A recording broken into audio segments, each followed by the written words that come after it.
Husband আর wife, হ্যাঁ, কোনো কেউ কারোর সাথে দেখা নেই, ধরেন এটা হচ্ছে ওয়াইফ, সো সে একবার হাজব্যান্ডকে ডাক দিছে, হাজব্যান্ড রিপ্লাই নিছে, এটা হচ্ছে পি এবং কিউআরএস।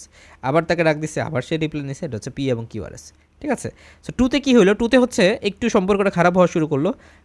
ওয়াইফ ডাক দিছে, হাজব্যান্ড আসলে রিপ্লাই একবার করলো, ওয়াইফ ডাক দিছে, হাজব্যান্ড আর রিপ্লাই করলো, ওয়াইফ ডাক দিল, হাজব্যান্ড আর রিপ্লাই করলো না, এরপর ওয়াইফ আবার ডাক দিল, আবার হচ্ছে হাজব্যান্ড রিপ্লাই করলো।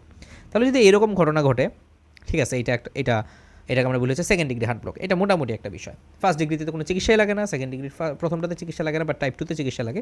থার্ড ডিগ্রিতে কী হলো, থার্ড ডিগ্রিতে হচ্ছে বউয়ের মতো চলে, সে তার মতো যখন ইচ্ছে তখন, হ্যাঁ, একটু পরপর, যখন ইচ্ছে তখন না, মানে সে তার নির্দিষ্ট গতিতে, হ্যাঁ, রিদম করতে থাকে। আর কি হয়, এর মাঝখানে কিউআরএস আবার নিজের মতো করে রিদম করতে থাকে। এখানে যেহেতু কমপ্লিট হার্ট ব্লক হলো, এই থার্ড ডিগ্রির অপর নাম হচ্ছে কমপ্লিট হার্ট ব্লক। সো যেহেতু এটা কমপ্লিট হার্ট ব্লক, মানে হচ্ছে এখানে এসএ নোড থেকে যে সিগন্যালটা এভি নোডে আসলো, এভি নোড এটাকে একদমই আর প্রপাগেটেড করে না। সো এভি নোড যদি প্রপাগেটেড না করে, তখন ভেন্ট্রিকল কী বলবে, যে ঠিক আছে, তুমি যদি আমাকে সংসার চালানোর টাকা না দাও, তাহলে আমি নিজের মতো নিজের পথ দেখবো। নিজের মতো নিজের পথ যদি দেখতে হয়, হয়তো বা তোমার আমার মধ্যে যে সম্পর্কটা ছিল, যে সুন্দর রিদমে চলছিল, হার্ট রেট যেভাবে ছিল সেভাবে চলবে না, হয়তো একটু স্লো চলবে, কিন্তু জীবন কি থেমে থাকে? বিষয়টা হচ্ছে এরকম। সো এসএ নোড নিজের মতো চলতে থাকবে, এবং হচ্ছে আমাদের ভেন্ট্রিকুলার মাসলগুলো তখন আগে আসবে, নিজের মতো চলতে থাকবে, এবং যেহেতু ভেন্ট্রিকুলার মাসল থেকে এখন ইলেকট্রিক্যাল ইম্পালস অরিজিনেট হবে, সো এটা একটু স্লো হবে, বাট স্লো হওয়া সত্ত্বেও এটা কিন্তু নিজস্ব রিদমে চলবে। কারণ আমরা জানি যে ভেন্ট্রিকলের যেই অটোমেটিসিটি বা ভেন্ট্রিকলের যে ডিপোলারাইজেশনে হওয়ার যে ক্ষমতা, সেটা এসএ নোড থেকে কম। সো এসএ নোডের মতো রেটে চলবে, ধরুন হার্ট রেট হয়তো বা 80 হবে, কিন্তু ভেন্ট্রিকুলার রেটটা স্লো হবে, এবং যেহেতু ভেন্ট্রিকুলার রেটটা স্লো হবে, সো আমরা একটু ওভারঅল হার্ট রেটটা কিন্তু স্লো পাবে, কারণ হার্ট রেট মেইনলি ডিপেন্ড করছে ভেন্ট্রিকুলার উপরে, কার্ডিয়াক আউটপুটের উপরে, তাই না? সো এইরকম ঘটনাটা ঘটে। যেমন দেখেন, এখানে পি আছে, এখানে কিউআরএস আছে, এখানে পি আছে, এখানে কোনো কিউআরএস নেই, এখানে আরেকটা পি আসছে, এরপরে কিউআরএস, এবং এইখানে পি থেকে কিউআরএসের দূরত্ব, এই থেকে পি থেকে কিউআরএস দূরত্ব, এবং এখানে পি থেকে কিউআরএসের দূরত্ব, কোনোটার সাথে কোনো রকম কোনো মিল নাই। সো আপনি দেখতে পাচ্ছেন যে নির্দিষ্ট সময় পর পর পি ওয়েভকে আমরা ঠিকই দেখতে পাচ্ছি। ওকে, সো পি ওয়েভগুলোর ডিস্টেন্স সমান।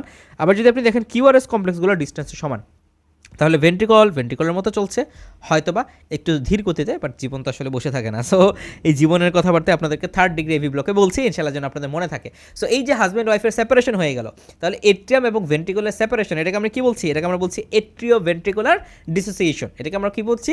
এট্রিও ভেন্ট্রিকুলার ডিসোসিয়েশন। তাহলে এখানে ভেন্ট্রিকল যে নিজের হাতে নিজের দায়িত্ব তুলে নিল, এই জিনিসটাকে আমরা কি বলি? এটাকে আমরা বলি হচ্ছে এসকেপ রিদম। কারণ যখন ভেন্ট্রিকল নিজের দায়িত্ব নিজে করে, তখন সেটাকে আমরা বলি হচ্ছে এসকেপ রিদম। এবং যেহেতু এটা ভেন্ট্রিকল থেকে অরিজিনেট হচ্ছে, তাহলে এখানে আমরা কি পাবো? এইখানে আমরা যে জিনিসটা পাবো সেটা হচ্ছে ব্রড কিউআরএস কমপ্লেক্স। কমনলি হচ্ছে আমরা ব্রড কিউআরএস কমপ্লেক্সটা পাই। তাহলে দেখেন, এখানেই বলছে যে ভেন্ট্রিকুলার অ্যাক্টিভিটিটা এসকিপ রিদমের মাধ্যমে আসে। সেই এসকিপ রিদমটা যদি হচ্ছে এভি নোড থেকে হয়, তাহলে নেওরো কিউআরএস কমপ্লেক্স, কারণ এভি নোডের পরে তো কমন লাইনটা ঠিক আছে। আর যদি এইটা না হয়ে পার্কিনজি টিস্যু থেকে হয়, মায়োকার্ডাম থেকে হয়, তাহলে হচ্ছে আমরা ব্রড কিউআরএস কমপ্লেক্স আমরা পেতে পারি। এবং কমপ্লিট হার্ট ব্লকে পালসটা রেগুলার থাকবে, কারণ এই যে বললাম আর ইন্টারভেল রেগুলার, সো পালসটা রেগুলার, বাট এটা হচ্ছে স্লো, 25 to 50 পার মিনিট। তো এই জিনিসটা খুবই গুরুত্বপূর্ণ। এবং they does not vary with exercises. মানে কি এক্সারসাইজেস? মানে আগে ধরেন যদি সংসারে কোনো স্ট্রেস হইতো, কোনো রকম স্ট্রেস দিলে ওয়াইফ হাজব্যান্ডকে জানাইতো, হাজব্যান্ড এটা ম্যানেজ করার চেষ্টা করতো, বাট এখন যতই স্ট্রেস আপনি একজনকে দেন না, কারণ আরেকজনকে তো সে ফোন দিয়ে বলবে না আমি খুব সমস্যা আছি, আমাকে একটু সাহায্য করো, এরকম কিছু বলবে না, কারণ তাদের দুইজনের মধ্যে কমপ্লিটলি ডিসোসিয়েশন হয়ে গেছে। সুতরাং আপনি এক্সারসাইজ করেন আর যাই করেন, এখানে কিন্তু হার্ট রেট ভ্যারি করবে না। তবে এক্সেপ্ট হচ্ছে এইটা, যদি জন্ম থেকেই কারো এভি ব্লক থাকে। তো জন্ম থেকে কোশ্চেন হচ্ছে, জন্ম থেকে কারো এভি ব্লক কেন থাকবে?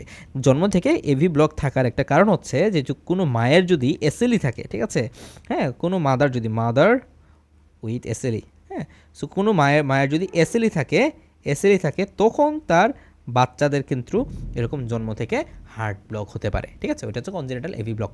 সো কনজেনিটাল এভি ব্লকে কিন্তু আবার এটা এক্সারসাইজের সাথে ভেরি করবে। তাহলে এই জায়গাতে যেহেতু একটু পার্থক্য আছে, এখান থেকে কিন্তু আপনাদের একটা পরীক্ষাতে কী দিতে পারে?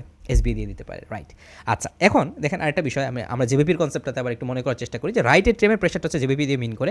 রাইট এট্রিয়ামটা পাম্প করলে ব্লাডটা হচ্ছে রাইট ভেন্ট্রিকলে আসে। সো তখন রাইট এট্রিয়ামের প্রেশারটা কমে যায়, যেহেতু ব্লাডটা এখানে চলে আসলো। কিন্তু মনে করেন রাইট এট্রিয়াম মতো পাম্প করতেছে, আর রাইট এট্রিয়াম 3-4 বার করতেছে, রাইট ভেন্ট্রিকল একবার করতেছে, রাইট এট্রিয়াম 3-4 বার করতেছে, রাইট ভেন্ট্রিকল একবার করছে। তার মানে রাইট ভেন্ট্রিকল যখন পাম্প করলো, সমস্ত ফোর্স দিয়ে সে যখন ব্লাডটাকে পাঠানোর চেষ্টা করলো, এরকম হতে পারে যে রাইট ভেন্ট্রিকল তখন স্টিফ হয়ে বা সিস্টল অবস্থায় বসে আছে। তার মানে আপনার এখানে রাইট ভেন্ট্রিকুলার প্রেশারটা চূড়ান্ত প্রেশার, কারণ এখানে ব্লাড ভর্তি, এখানে প্রেশার বেশি। তো চূড়ান্ত প্রেশার হওয়ার পরেও আপনার কী করলো না, আপনার হচ্ছে রাইট ভেন্ট্রিকল সেটাকে নিল না। তখন যে জিনিসটা হবে, তখন এই জেভিপির এ ওয়েভটা অনেক বড় হয়ে যাবে। এই যে এ ওয়েভটা অনেক বড় হয়ে যায়, এটাকে আমরা বলি হচ্ছে cannon A wave. Okay, cannon A wave, এটাকে আমাদের খেয়াল রাখতে হবে। ওকে, আচ্ছা, এবং এইখানে আমাদের যে ফার্স্ট হার্ট সাউন্ড যেটা হয় সেই ফার্স্ট হার্ট সাউন্ডটার কিন্তু ইন্টেন্সিটিটাও চেঞ্জ হয়ে যেতে পারে, কারণ এট্রোভেন্ট্রিকুলার যেহেতু সিনক্রোনি নাই, তো এটা এরকম চেঞ্জ হতে পারে। আচ্ছা, তো টিপিক্যাল সিমটমটা আসলে কী হবে পেশেন্ট যখন এরকম একটা ঘটনা ঘটবে? তার মানে সবচেয়ে প্রথম যে জিনিসটা হবে, যখন দুজনের মধ্যে সেপারেশন হয়ে গেল। সো দুইজনের মধ্যে সেপারেশন হলে সবচেয়ে প্রথমে এফেক্ট পড়বে হচ্ছে ব্রেইনে। কেন ব্রেইনে এফেক্ট পড়বে? যে দুজন দুজনের মতো চললো, ভেন্ট্রিকল তো হঠাৎ করে বললো যে ইয়া আল্লাহ আমার কী হয়ে গেলো, আমাকে এখন আর কারোর সাথে সম্পর্ক নাই, সো আমি কারো দ্বারা কোনো সাপ্লাই পাচ্ছি না।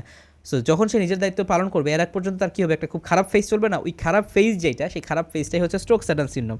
কারণ তখন ব্রেইনে সাপ্লাই থাকবে না, তো ব্রেইনে যেহেতু সাপ্লাই থাকবে না, পেশেন্টের রিকারেন্ট সিনকোপ হতে পারে বা স্ট্রোক স্যাডাম সিনড্রোম হতে পারে। কারণ কি? কারণ ভেন্ট্রিকল তো যখন একটা পর্যায়ে গিয়ে কিছুক্ষণ পরে যখন ব্রেইনে সার্কুলেশন নাই, তখন গিয়ে ভেন্ট্রিকল নিজের হাতে দায়িত্ব নিল, এর এক পর্যন্ত সে অপেক্ষা করবে যে এসএ নোট কিছু বলে কিনা। তো ওই অপেক্ষার টাইমে তো আপনার ব্রেইনের মধ্যে ব্লাড যাবে না, আর ব্রেইনের মধ্যে যদি ব্লাড না যায় তখন পেশেন্ট হচ্ছে এরকম রিকারেন্ট পেশেন্ট হচ্ছে কনসাসনেস লস করতে পারে। ঠিক আছে, তাহলে এইরকম কারণে পেশেন্টের সিনকোপ হতে পারে, পেশেন্টের হচ্ছে কলাপস হতে পারে। তাহলে এই জিনিসগুলোকে আমরা খেয়াল রাখতে পারি।